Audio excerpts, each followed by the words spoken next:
All right, so Genesis chapter 26, we're starting in the middle of the chapter because that's approximately where you get, Genesis 25, the middle of the chapter, because we get this transition to Isaac. You notice the transition in verse 19 when it says, "Now these are the records of the generations." And we've seen that phrase a few times before. Now these are the records of the generations of Terah, right? Before, and it then starts telling the story of his son Abraham. So now there's a transition to Isaac. So just to get ourselves back in where we are in Bible history, we talked about our 17 time periods. Which of those 17 time periods are we in at this phase? The patriarchs, which is number 4, right? We've had before the flood, and the scattering of the people. So now we're in this period of the patriarchs. The next time period will be the Exodus, right? And so we are on our second of the 3 major patriarchs. Now, when we talk about the patriarchs, typically we talk about Abraham, Isaac, and Jacob. The Bible actually then calls Jacob's sons the patriarchs, right? Because those 12 sons of Jacob are going to be the leaders of the 12 tribes. But we focus on these 3, just like God does when he says, "I am the God of Abraham, Isaac, and Jacob." And so we've seen how God gave his promises to Abraham. And we're going to see in today's lesson how he's now going to pass those promises to Isaac. And we'll be studying Jacob and Esau and the transition to giving those promises to Jacob. We really have a relatively short and simple piece of information, very, very little, I should say, about Isaac and his leadership of the family. But that's what we're studying today primarily, is the portion about Isaac, transitioning quickly to his 2 sons. So what problem did Isaac and Rebekah have? Question 1. And for about how long? Rebekah was barren. Rebekah was barren. And for about how long? It says that about 20 years, the first 20 years of their marriage. Right. So we have some good age markers through Isaac's life. We know that he was married at the age of 40. That was, of course, after Sarah had died, and Abraham sends his servant, as we studied, and they find a bride for Isaac, and it's Rebekah. And so he marries at the age of 40, as the scriptures tell us. And then it tells us that Jacob and Esau are born when? When he is 60. So it had been 20 years. 20 years is a long time, is it not? To be barren. Not quite so long as his mother had been barren, but we certainly see a recurring theme in the scriptures, right? Of this barrenness. And what did Isaac do to address the problem? He prayed. So you start to see some good characteristics in Isaac, that he has a relationship with God. He prays to God. And what does God do? He opens her womb. He blesses her. What do you think this pattern of barrenness might mean? Is there any spiritual significance to that? Yeah. Well, I think it's a test of faith on their part. And also I was thinking about how that, Sarah was barren, and then Rebekah was barren, and then we're going to find that Rachel also is barren later on. And I guess to me it's like God is reserving those women to have the children that he wants them to have in the lineage of Christ, and not to just have a bunch of kids. Yeah, that's possible, right? He certainly has a specific child in mind for these women. Any other thoughts on that, Norm? The testing part.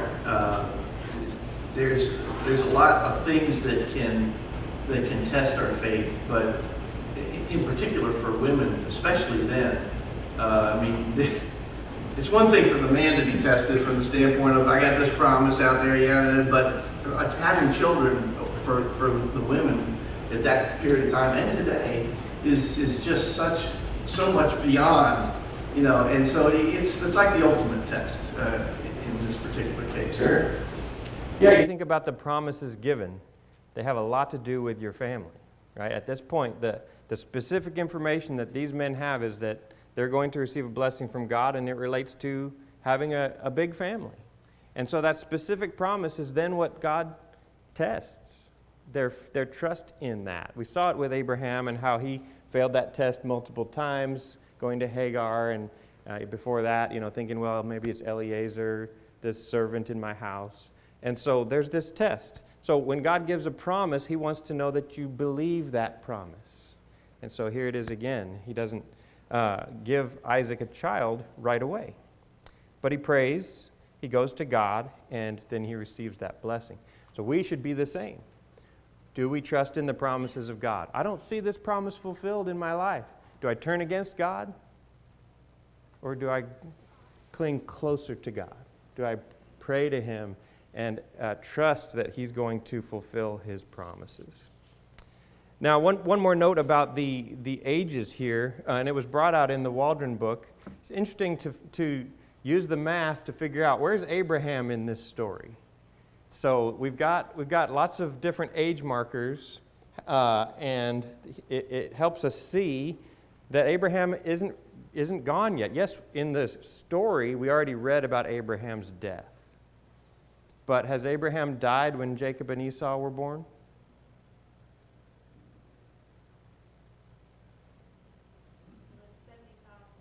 Years after Isaac was born, Isaac was 60 when he had his sons. So he would have 15 years with the grandson. Yeah, isn't that neat?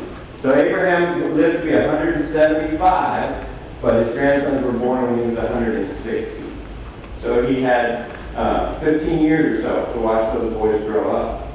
And so you just don't see him in God's narrative because the promises are being passed to Isaac. This is about, is Isaac going to be faithful to me? Is he going to receive the same promises that Abraham did?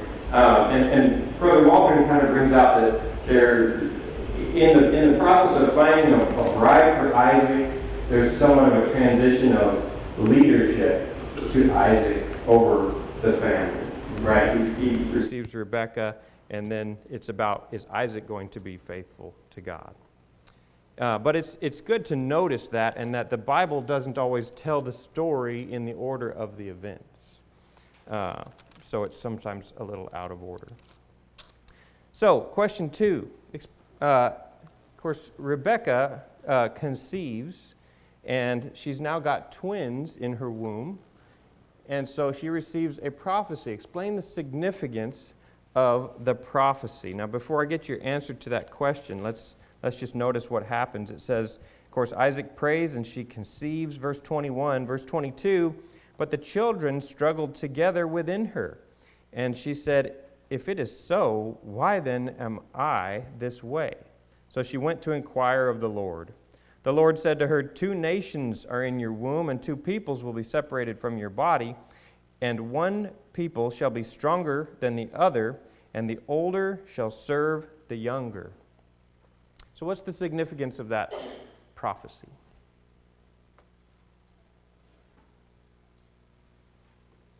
Norm? So you can count on that? Yeah.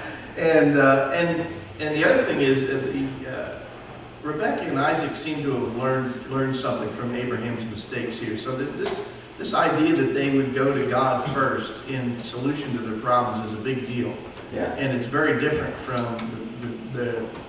what apparently they taught to their children. And we see the falling, going again back to the same mistakes again. So I consider that kind of a big deal, that not only did Isaac do the right thing, but Rebekah is also using the right technique here. Yeah, she goes to the Lord. She goes to inquire of the Lord, which is an indication of her faithfulness, right? We know that she came out of a family that wasn't necessarily too focused on what Jehovah wants, although they're closer to Jehovah than, say, the people of the land. But here, being a part of Isaac's family, Isaac has had an interesting set of experiences growing up, seeing his brother sent away because he's not the chosen one by God, to actually be on the altar and about to be killed by his father because God told him to, and then to be spared, right? He's learned a lot about what it means to be faithful to God, and you see that exhibited in his family. But what else? What is it about this prophecy that's going to be so significant? Yeah, the nation of Israel versus the nation of Edom.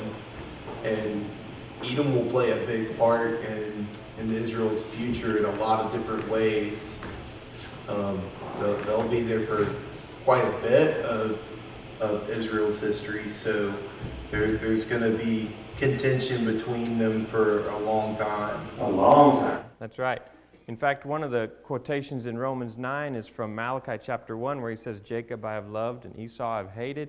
So the very last book in our Old Testament, he's talking about Edom and how he's not been with Edom, and Edom has not been faithful to him, and so he's been cursed in many ways, all the way down through.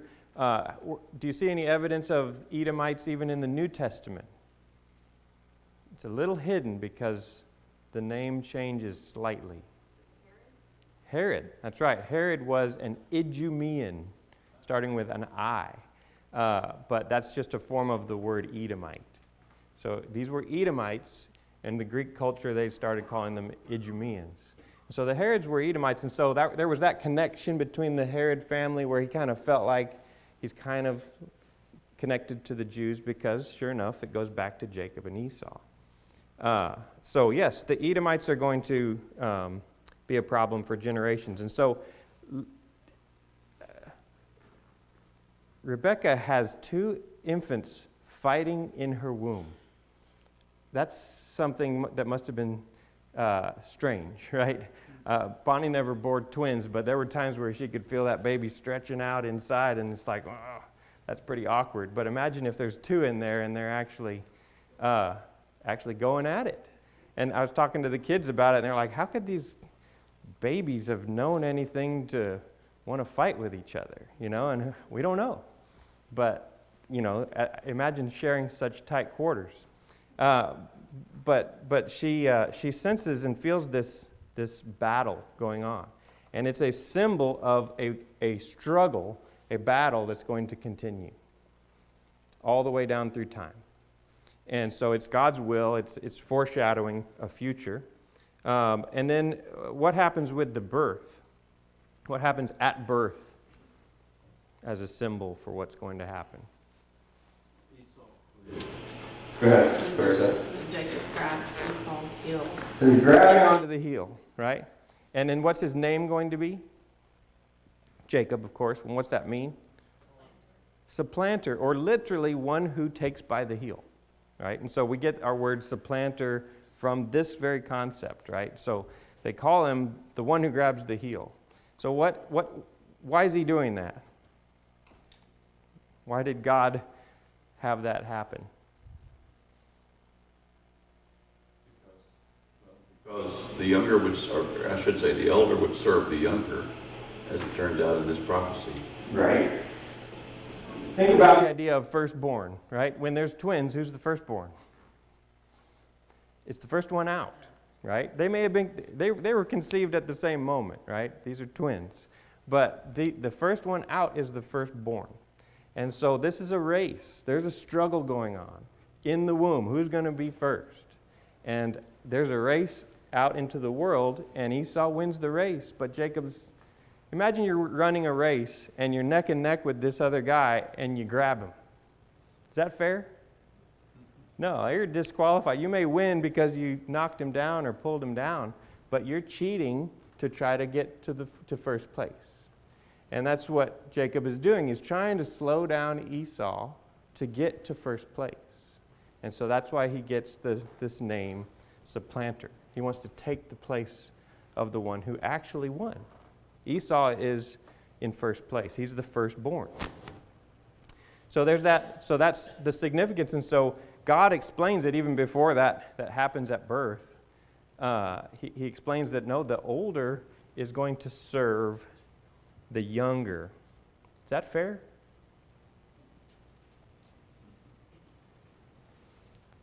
No, it's not. Norm, do you have a thought about it? Not according to the traditions of the way everything is supposed to work, but we find this situation later on at the end of the book of Genesis with Manasseh and Ephraim and Joseph crossing his hands. And again, it's God, it's in control, and here's a great example of it.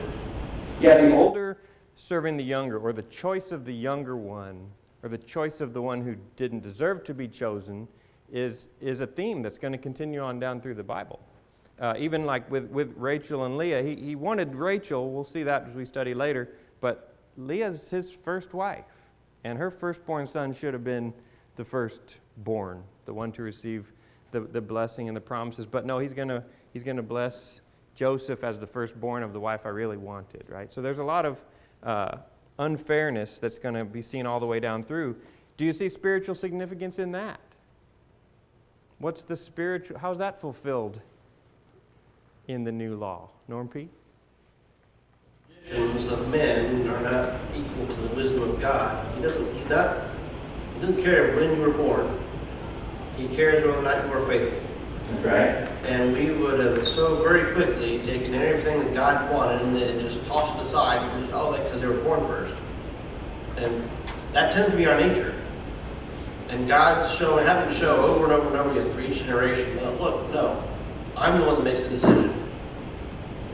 That's right. And I asked a question about Romans chapter 9. I wish we could spend time going through the whole chapter. But let's flip over to Romans chapter 9. This is one of the places where Jacob and Esau are used as a type to understand something spiritual. And so Paul makes some interesting points about these patriarchs. Let's read Romans 9, verses 6 through 13. And just to set up the context, Paul is making an argument about how he wishes the Israelites could be saved. They're his brothers. He loves them. But they've rejected Christ. For the most part, there were some Jews who accepted, but for the most part, the Jews are opposing the gospel, and they've rejected the very Savior that their nation was brought about to produce. And so now he's going to explain some of the reasons why. Let's see. Ray or Shirley, would you like to start? And we'll just take 2 verses. We'll go 6 through 13 and go back.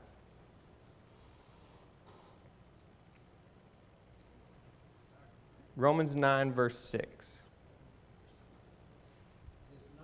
As thought, the word of God had taken more effect, for they are not all Israel, which are of Israel, neither because they are the seed of Abraham are they all children, but in Isaac shall thy seed be called. Thus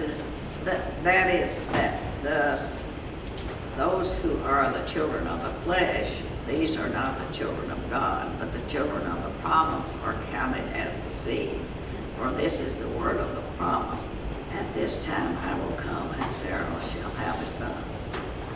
And not only this, but when Rebekah also had conceived by one man, even by our father Isaac, for the children not yet being born, nor having done any good or evil, that the purpose of God, according to the election, might stand, not of works, but of him who calls. It was said to her, the older will serve the younger, just as it is written, Jacob I have loved, but Esau I have hated. Okay, thank you. So he's making some arguments here about God's choice. Sometimes the word in there is God's election. And so a false doctrine has arisen about God's election as if he chooses individuals to be saved and not to be saved or to be lost. But here he's making an argument in a context about the Jews no longer being God's chosen people. What does he say about the descendants? Are they children of the flesh that are descendants? Those who are physically of Abraham's bloodline, everyone who's a physical descendant of Abraham is a child of Abraham, right? No, it says, nor are the descendants because they are Abraham's descendant, nor are all children because they are Abraham's descendants. Verse 7, through Isaac your descendants shall be named. So we noticed last week, of course, he also had Ishmael, blood of Abraham, but then he also marries Keturah after Sarah dies. Lots of children, blood of Abraham, but no, he chose Isaac. Why? Well, because that's his choice. And then when it comes to Jacob and Esau, he chose them before they had done anything good or bad.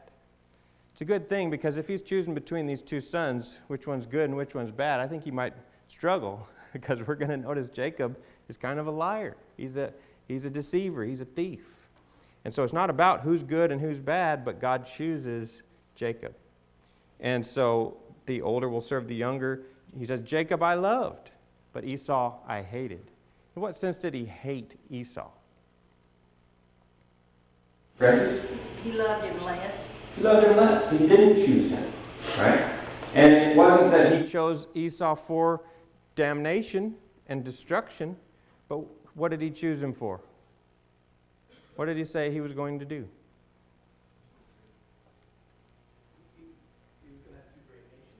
Well, sure, he's going to receive some blessings, but just very basic from the beginning, the older shall serve the younger.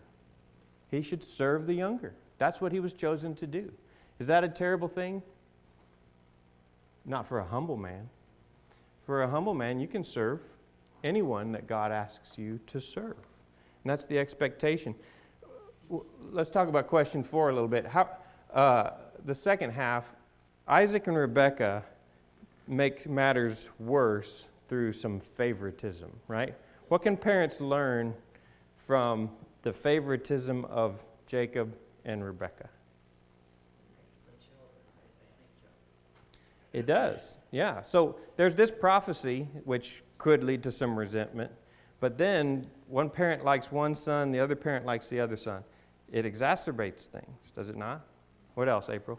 I was just thinking that every time we read of favoritism, both with this generation and the following generation, that favorite child is separated from the parent that loves them. And, Rebecca probably never sees Jacob again.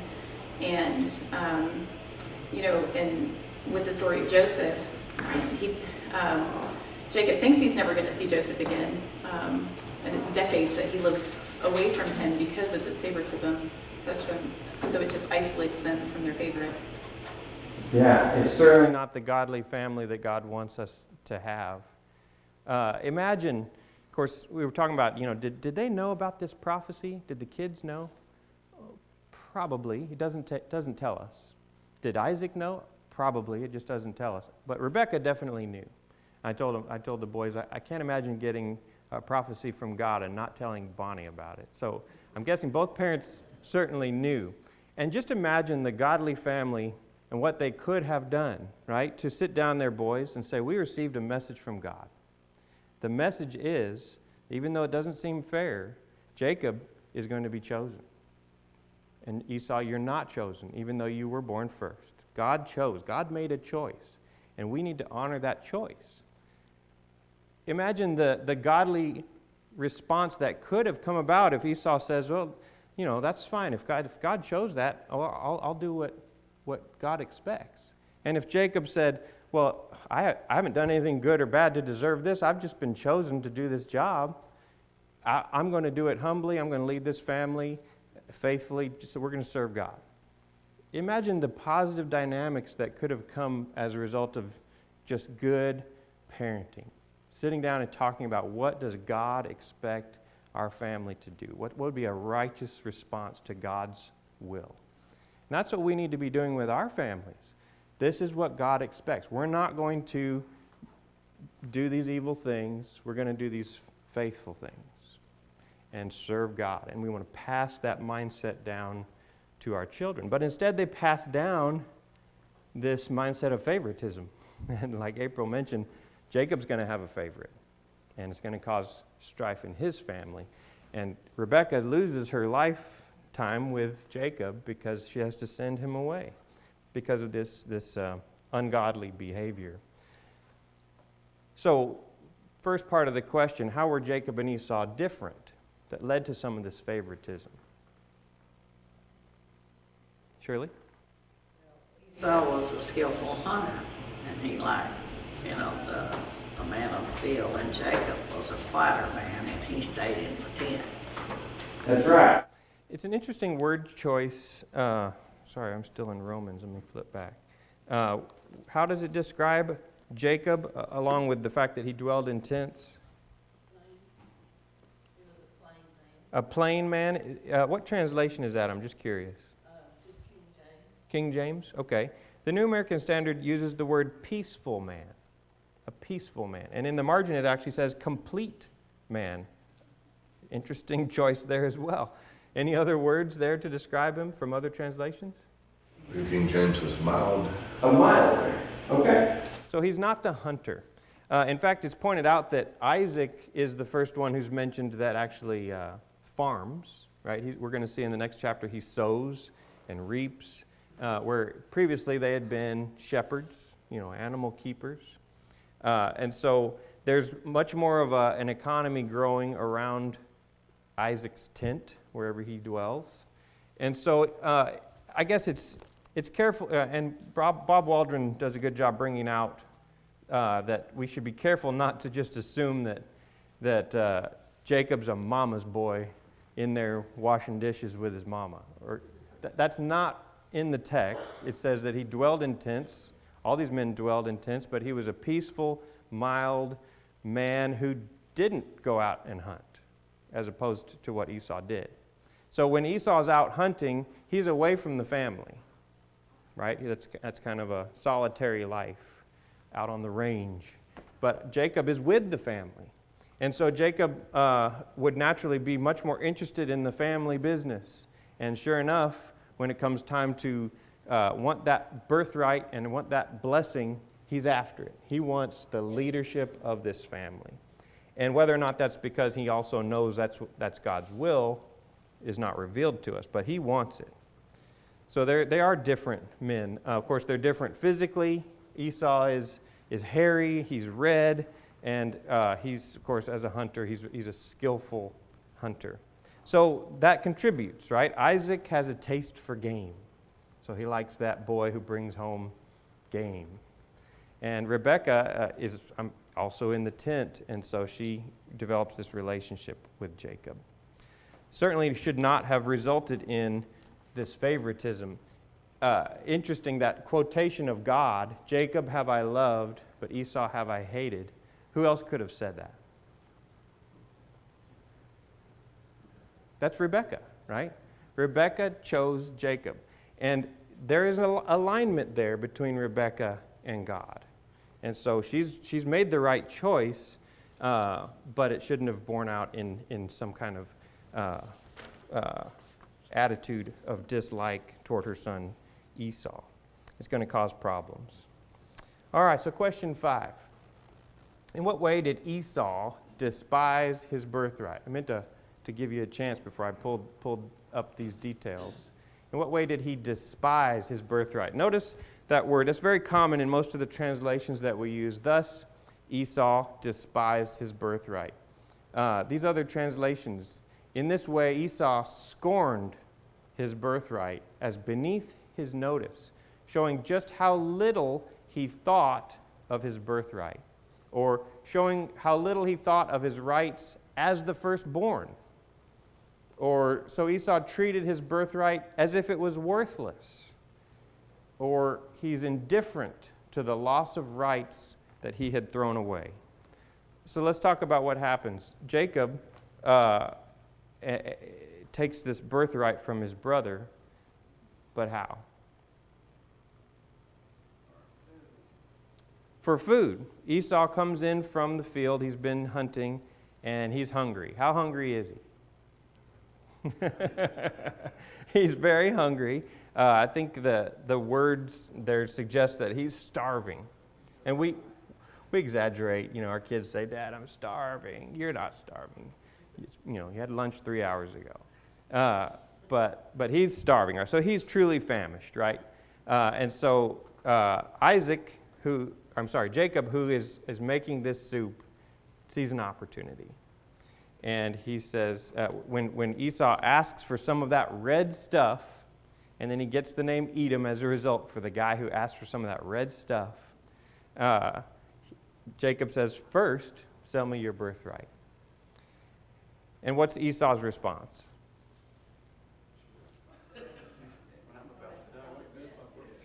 I'm about to die, right? This is a promise that I don't get until Dad dies. And I'm not going to make it that long. I'm going to die right here. He just needed one bite to survive. I'm guessing that even that is an exaggeration. He says, fine, take it.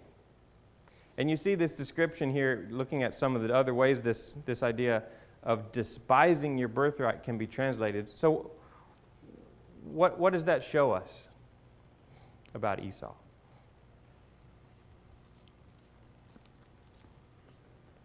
Francis? He chose physical over spiritual.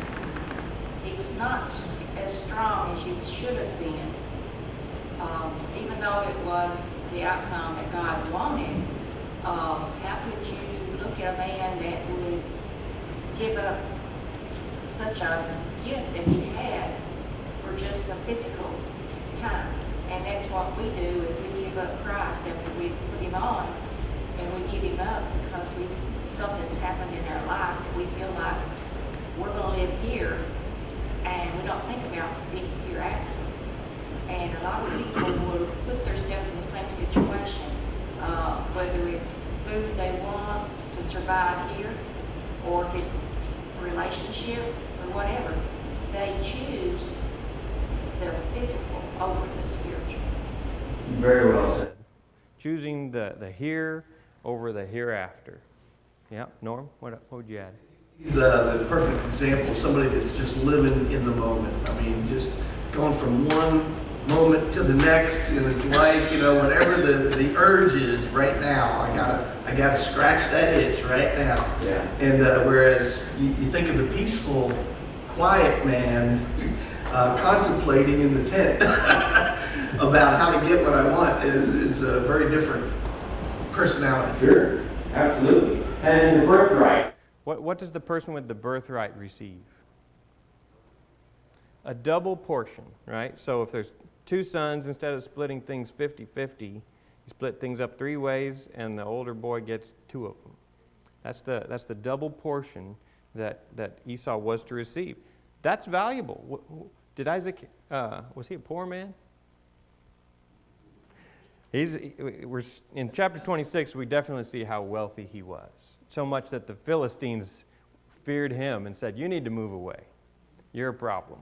And he's a peaceful man, and he's willing to go. Isaac does. And so Esau has all this to gain if he would just control his urge for his next meal. But no, he's short-sighted and forgetting what else he could receive.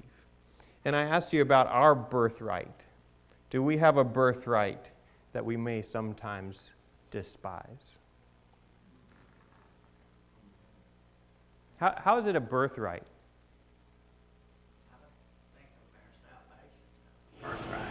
Right? We didn't,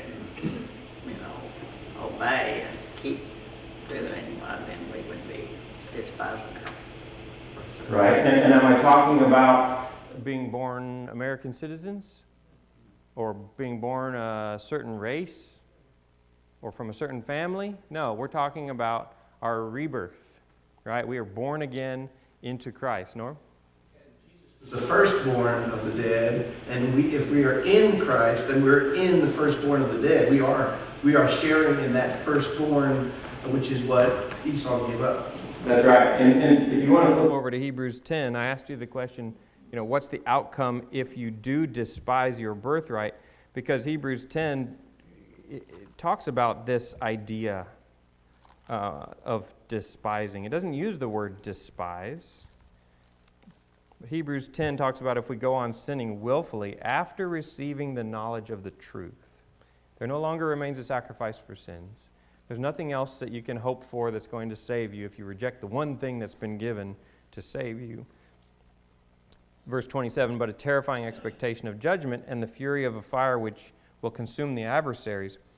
Notice verse 29, how much severer punishment do you think he will deserve who has trampled underfoot the Son of God and has regarded as unclean the blood of the covenant by which he was sanctified and insulted the Spirit of grace? What does the New King James say there when instead of regarding as unclean the blood of Christ? Does anybody have the New King James on that? He counted the blood of the covenant by which he was sanctified a common thing. Is that what you meant? Yeah, that's what I was looking for. A common thing. Is the blood that saves a common thing? No, I'm pretty sure that's the most precious material on earth because God sent it down to earth. It's so precious, it's so rare, it only comes from the veins of the blood of the Lamb, and it should not be regarded as a common thing or an unholy thing or a worthless thing. So it's that same concept as what Esau did. I have something of value, but I'm not even considering it valuable. What's that to me? I'm going to die if I don't eat right now. And so we can do the same thing if we, what? Go on sinning willfully. We're despising our birthright. We should not be like Esau. Every time we choose to go back into a life of sin, even though we've already been redeemed out of that life, we put the old man of sin to death, and now we're going back, we're despising our birthright. We're being like Esau. So when we think of Esau, we need to think about ourselves choosing to go back into sin. Now, is Jacob squeaky clean? Is he an example that we should follow here? No. No, we haven't seen much righteousness from him yet. Shirley? He should give his brother some food regardless of any promise or anything that he was going to give him back. Right. If your enemy, even if they're enemies, they're brothers, but they've been enemies since the womb, struggling in the womb. But even if your enemy is hungry, what do? Feed him. If he's thirsty, give him something to drink. And in so doing, what will you do to your enemies? You heap those coals of fire on his head, not to burn him, but so that his spirit will change. So that he'll realize, yeah, I shouldn't be your enemy anymore. You're a nice person. You've done nice things for me. I should return the favor to you. You might change that person's mind through kindness. Jacob has not shown a righteous example yet. And he may, just like Rebekah may, be thinking, well, this is God's will. This is how I fulfill God's will. But it's never right to extort, or in next week's lesson, to lie and steal. God's will is going to be done. He doesn't need you to sin in order to bring about His will. What lesson is taught from Esau's poor choice over in Hebrews 12? Hebrews 12, 16 and 17. You notice how often these guys come up in our New Testament? Makes it all the more worthwhile to study our Old Testament. So Hebrews chapter 12, 16 and 17, you have a passage there. We'll talk about it a little more next week, but what's the main point about Esau's poor choice in Hebrews 12? The choices you make, you have to live with them. That's right. It says, Hebrews 12, 16, that there be no immoral or godless person like Esau, who sold his own birthright for a single meal. For you know that even afterwards, when he desired to inherit the blessing, he was rejected.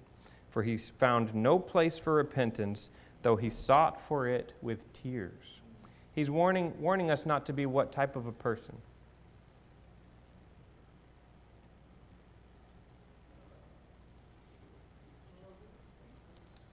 Did I hear worldly? Yeah, that would be one way to describe it.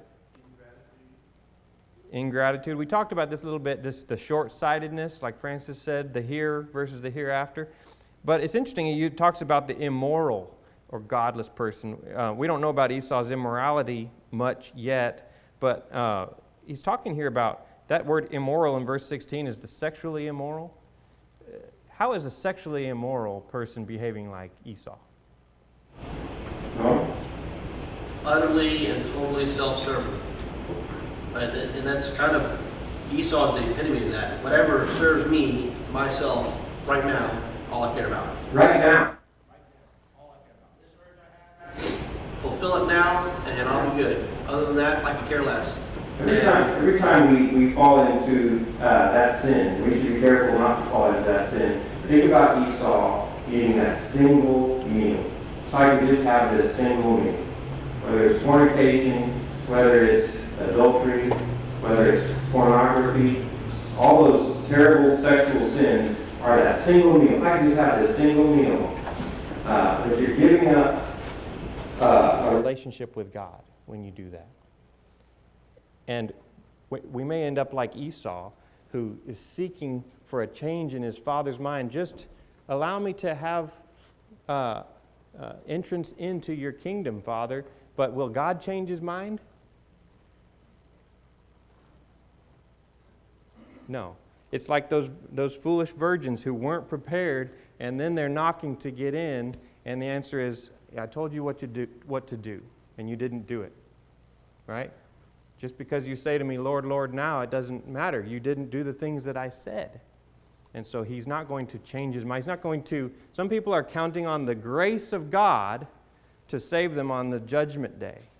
But he gave us his grace when he sent his son and told us to obey him.